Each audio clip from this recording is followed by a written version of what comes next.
Artinya ya luar biasa cintanya kepada ilmu itu. Makanya layak kalau beliau itu apa? Beliau itu ilmunya luar biasa mumpuni. Ya, sangat dalam, sangat luas ya karena memang ya perjuangannya untuk menggali ilmu mengaji itu luar biasa, luar biasa. Gurunya banyak, kitabnya banyak dan dibaca semua ya. Kemudian suka diskusi, suka nulis, wah itu luar biasa. Dapat kita lihat juga di Komisi Fatwa, itu kan pimpinannya. Zaman dulu banyak produk fatwa yang dilahirkan oleh Komisi Fatwa, yaitu apa? Ketuanya beliau, banyak beliau. Banyak makalah yang ditulis, yaitu puluhan, ya kan? Bisa ratusan. Kemudian buku-buku kemarin sudah kita bahas ya, sudah banyak buku ditulis. Nah ini luar biasa. Nah inilah yang harus kita contoh ya selaku mahasiswa bagaimana agar kita itu benar-benar mencintai ilmu. Jadi ilmu itu diletakkan di atas segala-galanya, ya mengalahkan yang lain, kan? Ya, mengalahkan yang lain. Nah kita selaku mahasiswa mesti begitu agar sukses studinya di IKI, ilmunya nanti mantap, ya menguasai mendalam, maka kita mesti mencintai ilmu dalam arti luas ya. Jadi rajin membaca kitab, membaca buku, enggak tahu kita bertanya kepada dosen kita, kepada guru kita. Sudah kuliah di IKI, masih nambah nanti kalau bisa di luar kita belajar sama dosen-dosen tertentu. Nah itu luar biasa. Nah beliau juga begitu. Kalau nyantri, biasanya biasanya khusus sama kiainya. Ya, waktu kuliah gitu juga, waktu kuliah di Azhar itu, beliau tidak mengandalkan bangku kuliah. Tapi sambil kuliah itu belajar kepada para guru besar yang terkenal di Al-Azhar. Ya. Nah ini semua membuktikan kepada kita lalu mencintai benar-benar sebagai pencinta ilmu, muhibbul ilmu. Berikutnya terkait dengan ini, beliau termasuk ulama yang hubbul ulama. Jadi hubbul ilmi dan hubbul ulama. Mencintai ulama.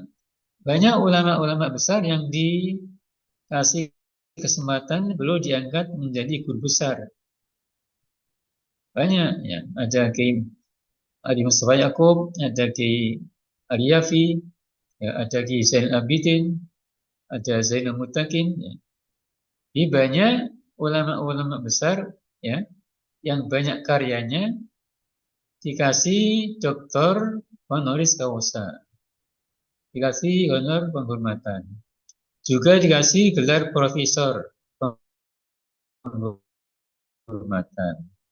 Nah, kita pun mesti begitu ya. Kita semua sisi mesti hubbul ilmi dan hubbul ulama. Dengan cinta ilmu dan cinta ulama, insya Allah kita ya ilmunya ini di samping mantap ya mendalam insya Allah berkah. Insya Allah. Jangan sampai kita jauh dari ulama atau memusuhi naudzubillah. Kan sekarang banyak juga orang yang suka memusuhi ulama, ya kan? Nah,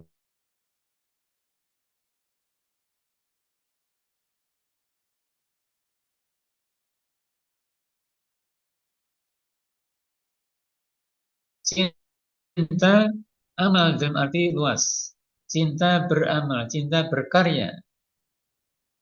Karya. Yang karyanya Mumin kan waktu bicara tentang biografi beliau, ya kan kiprahnya karyanya. Beliau ada ulama ya yang apa sangat berperan untuk mengangkat komisi fatwa menjadi komisi yang sangat terkenal dengan produk kefatwaan.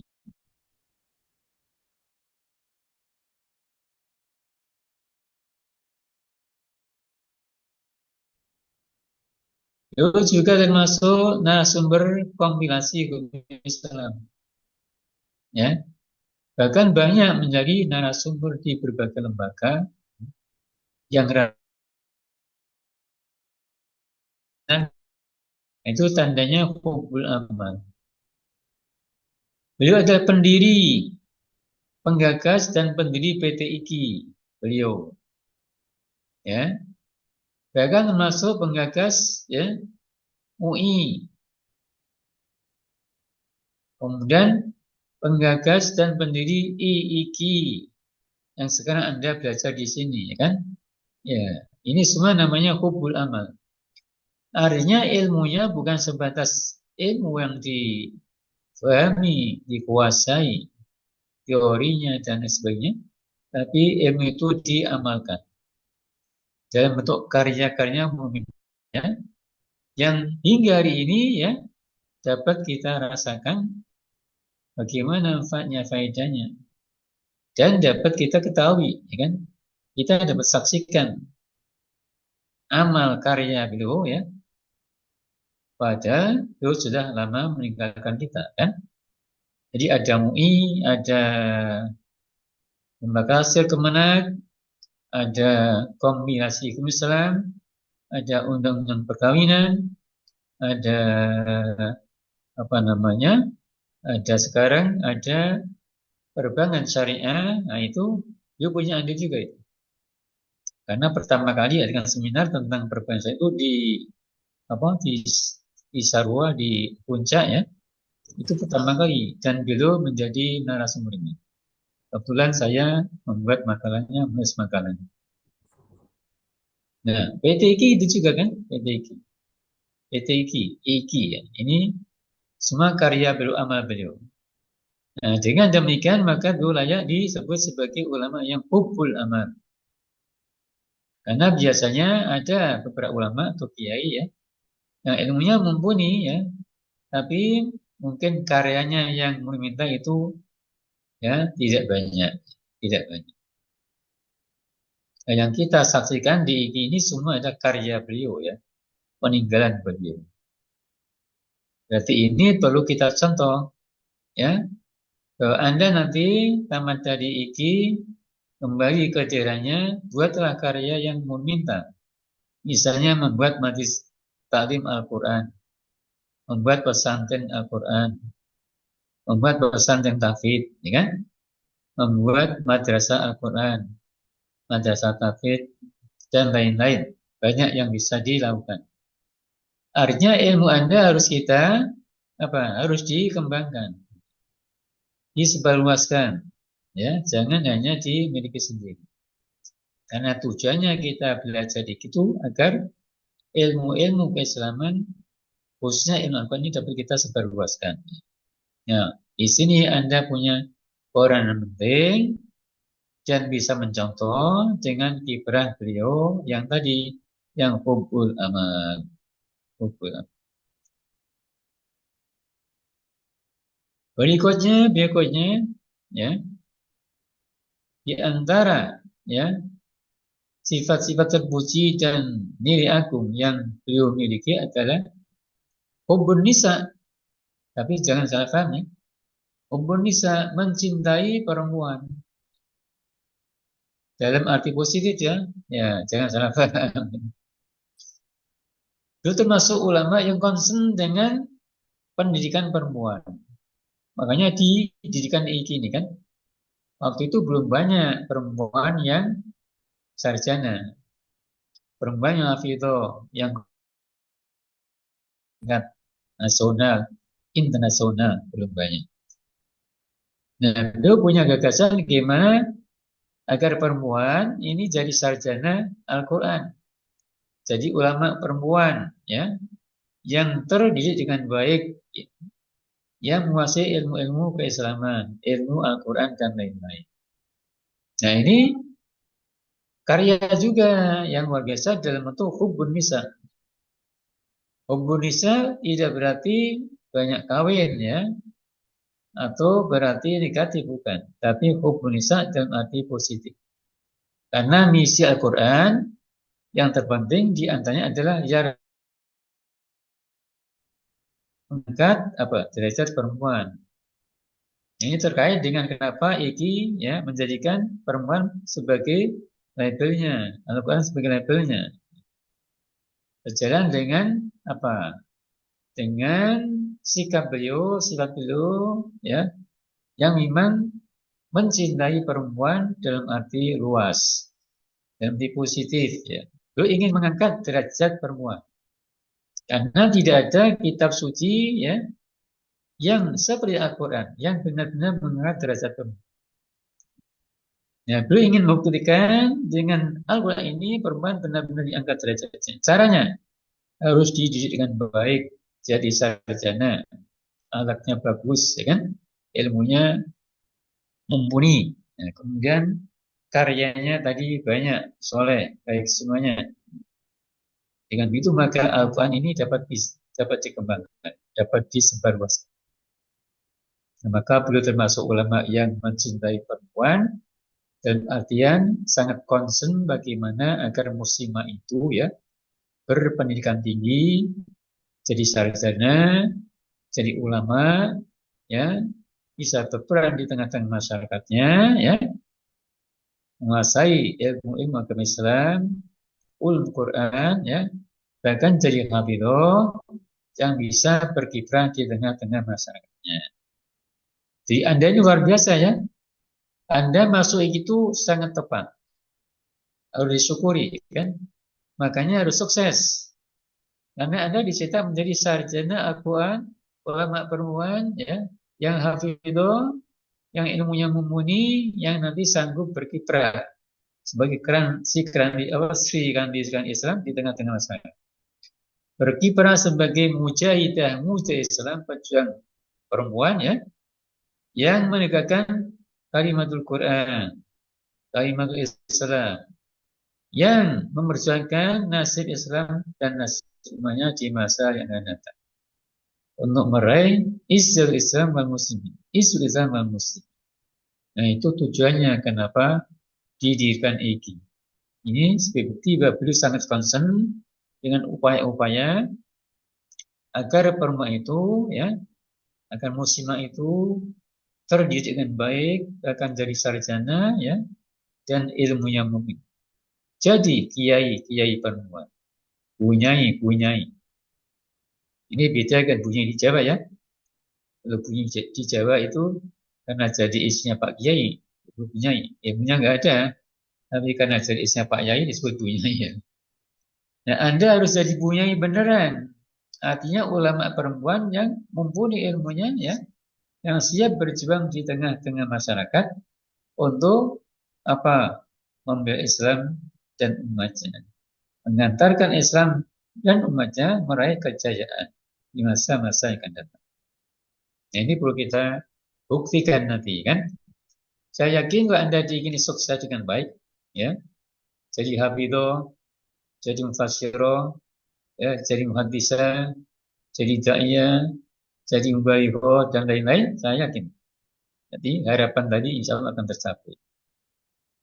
Nah, seandainya atau apabila muslimah banyak seperti itu, ya, dan banyak berperan di tengah-tengah masyarakat, ya, untuk menyebarkan ajaran Islam, ajaran Al-Quran, maka insya Allah ya kejayaan akan diraih oleh Islam dan umat Islam. Nah, itu namanya dulu ya kita pandang ulama yang benar-benar hubbun nisa, hubbul mar'ah, hubbul muslim. Baik. Berikutnya beliau juga kita catat sebagai ulama ya. Kemarin mujahadah ya dalam arti apa? Luas ya. Ini kita lihat sebagai hubbul jihad. Hubbul jihad. Cinta perjuangan. Cinta perjuangan. Kita lihat dari mudanya ya, itu sudah aktif di tengah-tengah masyarakat mengembangkan ilmunya, mengajarkan apa ilmu bersama kepada kaum muslimin, kaum muslimat ya. Kemudian mengajar di sekolah, mengajar di PTIQ, di IKI, di UIN banyak ya kan, membimbing para dokter, calon dokter, ya. Itu banyak di mana-mana, di UIN, di apa namanya di kalau PTIQ belum ada waktu itu ya, yang banyak di IAIN baik di Jakarta maupun di luar Jakarta, ada di Surabaya, Semarang, Jogja, ada di Sumatera, dan lain-lainnya. Itu banyak.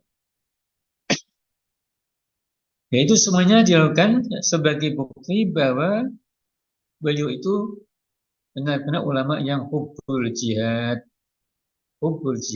cinta perjuangan. Adanya iki juga sebagai bukti bahwa beliau itu hubbul jihad. Adanya PT IKI, adanya MUI, tadi saya singgung adanya undang-undang perkawinan, ya, kemudian kompilasi Islam, kemudian fatwa-fatwa yang muncul dari MUI, ya, ini semua lahir karena perjuangan beliau. Ya. Jadi ayah beliau, perjuangan beliau untuk apa? Nasrul ilmi, Nasrul Islam. Nah ini sebagai bukti beliau benar-benar beliau dalam arti fisik pernah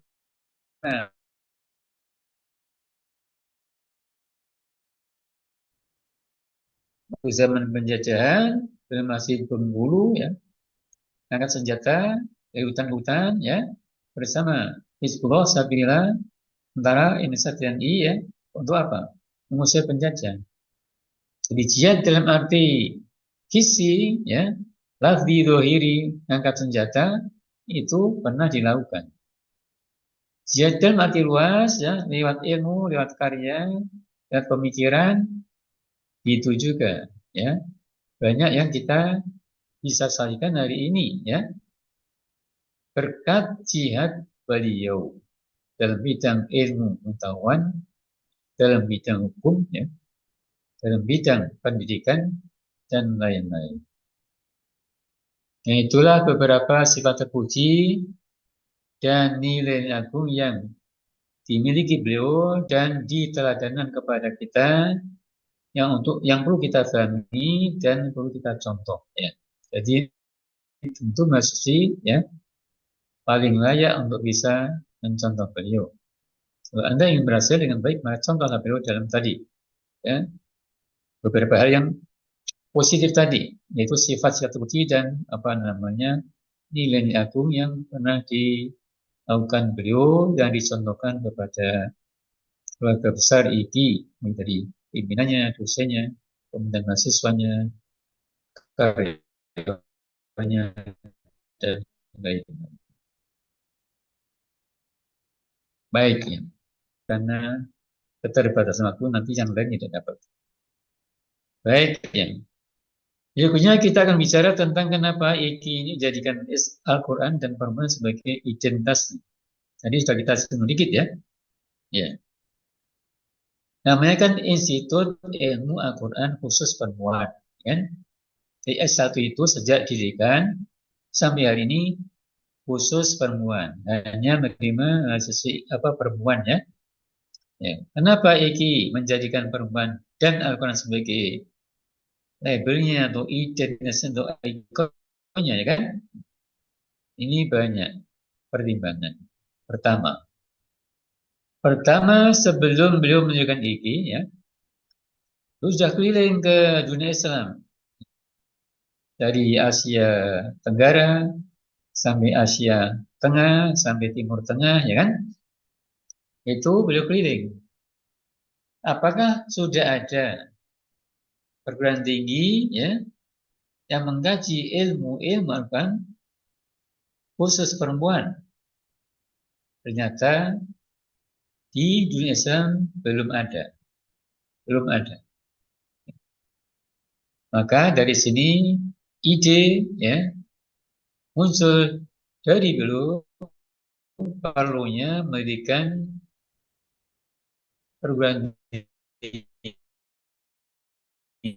tinggi khusus perempuan tadi. Perempuan. Kenapa perempuan? Ya, tadi sudah kita sekilas di atas tadi, ya. Ya. Nah, kembali ke Al-Quran dulu. Kenapa Al-Quran? Al-Quran itu kitab suci, ya, umat Islam yang wajib dipedomani sebagai apa? Pedoman hidup. Ajarannya perlu difahami dengan baik, perlu dihayati dengan baik, perlu diamalkan dengan baik, perlu diperjuangkan dengan baik, diajarkan dengan baik, disebarluaskan ke tengah-tengah masyarakat.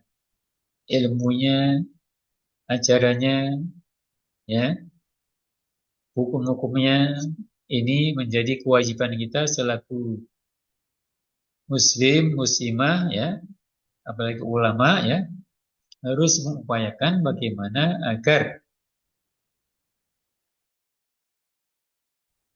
ajaran Al-Quran ini dapat difahami dengan baik oleh umat Islam.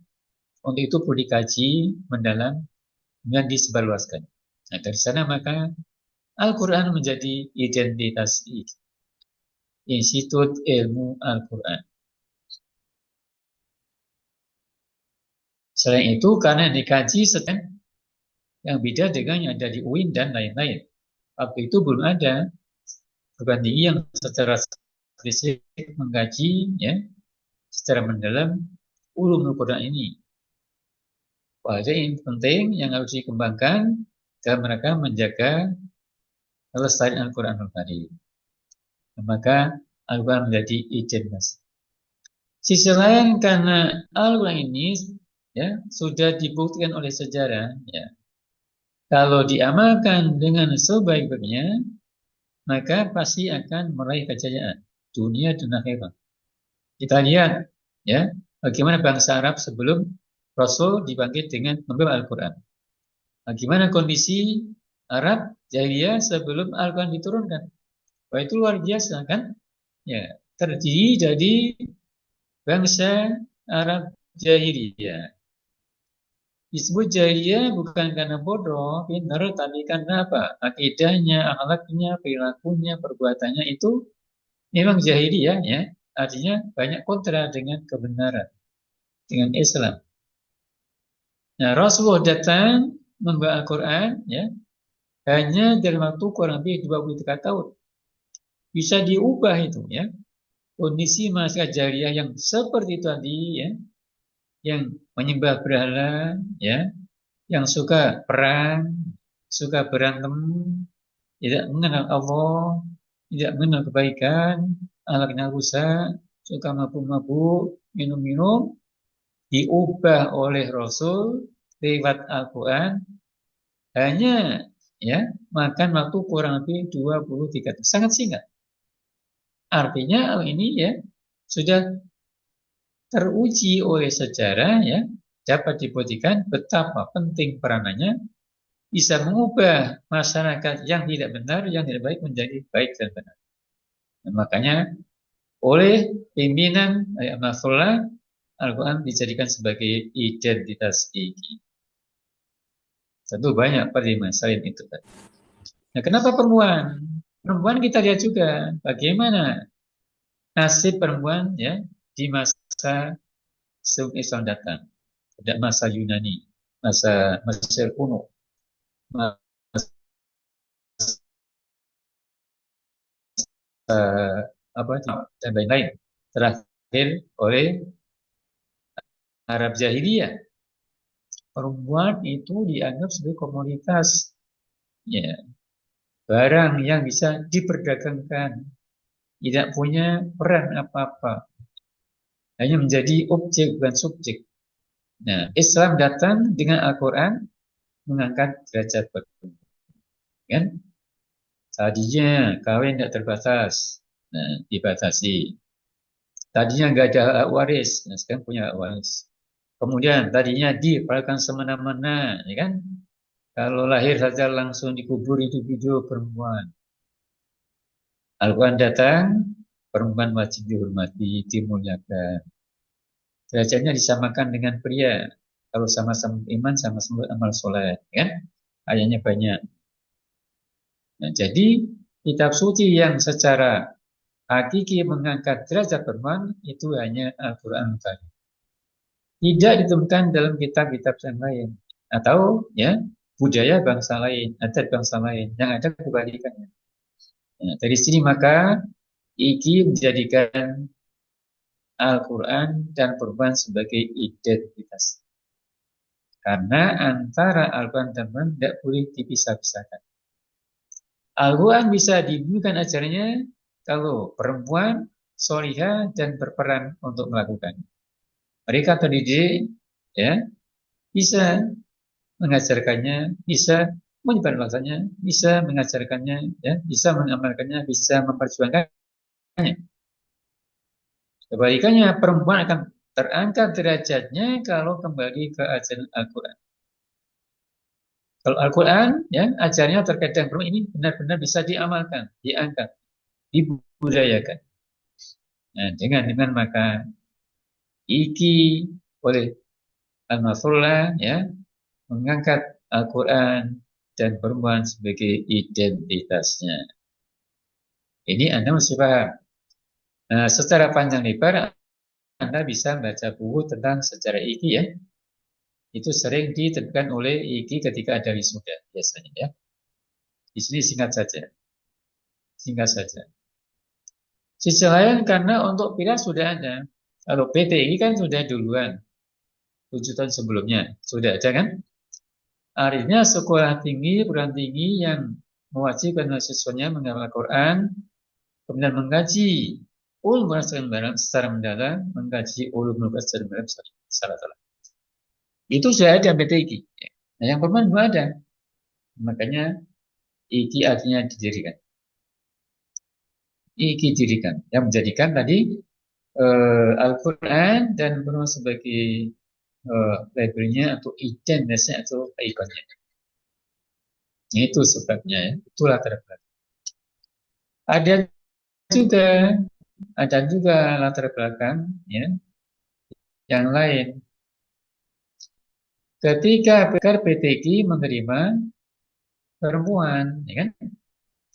Nah, waktu itu rapat pimpinan dengan yayasan, ya, tidak membenarkan, ya, PTGI untuk menerima mahasiswi atau perempuan. Nah, dari sana perlu ada langkah, ya, untuk tadi menjawab keinginan para tokoh bagaimana agar ada, ya, agar ada perguruan tinggi yang kayak PTIG tapi khusus perempuan. Maka lahirlah Institut Ilmu Al-Quran, ya, yang identitasnya Al-Quran dan perempuan. Kalau S2-nya, S3 itu campur, ya, ada lagi ada perempuan. Tapi S1 itu istiqomah. Sejak didirikan hingga kini tetap dulu pernah ada tapi nggak lama. Tarbiyah itu menerima laki-laki, tapi karena tidak banyak manfaatnya maka akhirnya ditiadakan. Yang jelas kenapa iki, ya, menjadikan Al-Quran dan perempuan sebagai identitas ini Anda mesti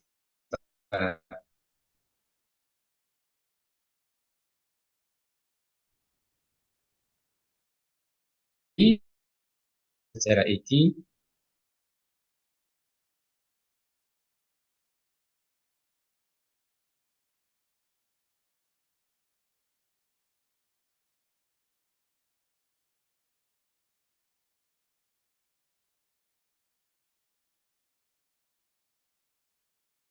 yang kita percepat karena kita akan lanjut ke pemikiran beliau di bidang pembaruan Islam.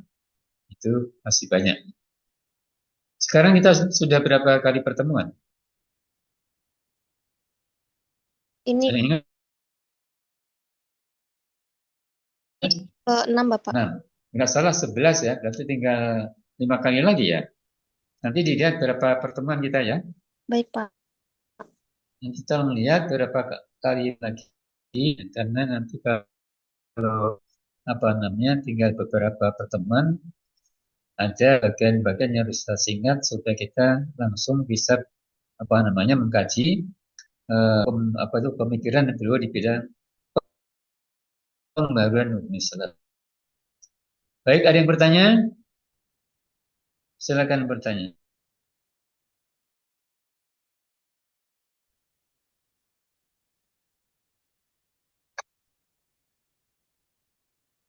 Tidak ada? Baik. Tolong absensinya dibantu, ya, oleh kosmannya, ya. Saya tidak mencatat. Nggak ada yang bertanya? Kalau nggak ada, kita akhiri. Mari kita baca doa majlis. Subhanallah. Bihamdika asyhadu an la ilaha illa anta